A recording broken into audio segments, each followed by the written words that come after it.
I'm standing here at George Galloway's campaign headquarters. George Galloway, did you just watch the Prime Minister's speech? I didn't watch it, but I understood the first part of it related to the Rochdale by-election. The Prime Minister has just said that your election of you to Parliament is beyond horrifying. What do you say to that? Well, I can understand how disappointed he is about the by-election. The Conservative Party, which is the government of the country, was crushed, not just by me, but by an independent candidate that no one had ever heard of before outside of Rochdale. So it was a disastrous night for the Conservatives and a disastrous night for Labour. I got more votes than Labour and the Conservatives and the Liberal Democrats and the Reform Party put together, which adds up to a pretty crushing rejection of the two-party system. So I understand why he's alarmed. I want you to address some of the specifics that the Prime Minister said about you this evening. He said that you backed Hezbollah. Is that true? I don't know what that means, backed Hezbollah. I oppose Israel's occupation of Lebanon, and I respect the right of people in occupied territory to resist their occupier. And I've done so since Hezbollah was formed and Israel occupied much of Lebanon, right up to the Litani River, regularly bombing Beirut and so on. So I'm not sure what business that is of his, because you see, Hezbollah are a terrorist organisation. Actually, they're part of the government of Lebanon, a country with which we have sovereign diplomatic relations.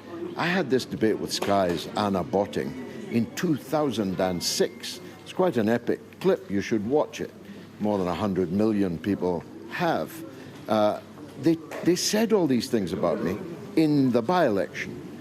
And in the by-election, it was them that got crushed in the democratic process.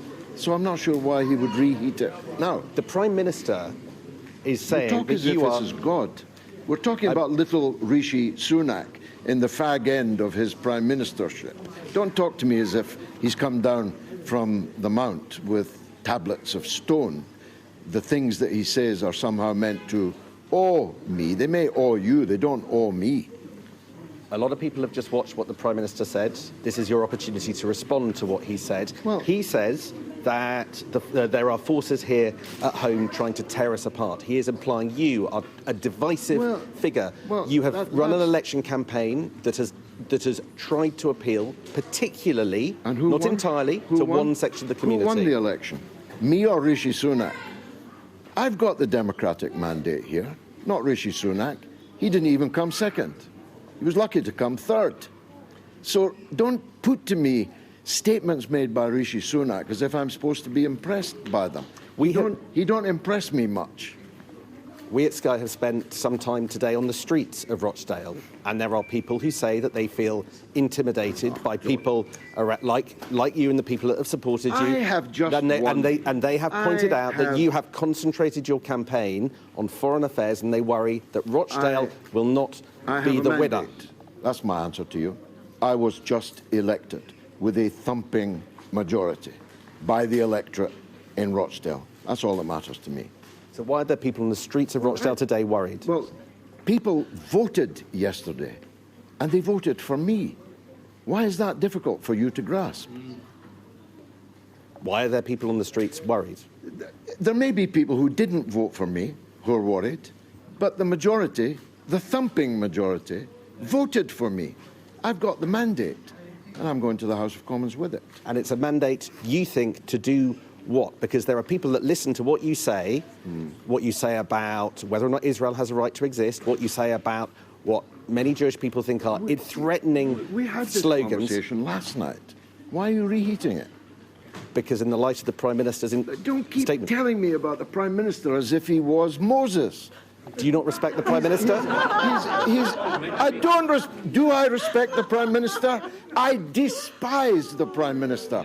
And guess what? Guess what? Millions and millions and millions of people in this country despise the Prime Minister. I don't respect the Prime Minister at all. What are you planning to do next week when you arrive in Parliament? Well, I'm meeting the Speaker on Monday morning, and then I'll be introduced and sworn in. I'll be escorted by the Right Honourable David Davis MP, former Deputy Leader of the Conservative Party. I don't know why he would do that if he thought I was the kind of man you're clearly implying that I am. David Davis is one of the great parliamentarians of today and this age. And I'll be taking my seat in the House of Commons and speaking for the people of Rochdale. That's what I was elected to do. And what is your message also to Keir Starmer? My message to Keir Starmer is that the skids are under you in scores of Labour seats up and down the country, because you've lost the trust, you've lost the confidence of millions of your traditional loyal voters. Now, we have now had an election where two of the candidates have alleged intimidation. The Prime Minister referenced that intimidation in his address on the steps of... to the Prime Minister as if that's supposed to impress me. The Prime Minister is the Prime Minister is a rather diminutive, diminished and degraded politician. He made a party political statement.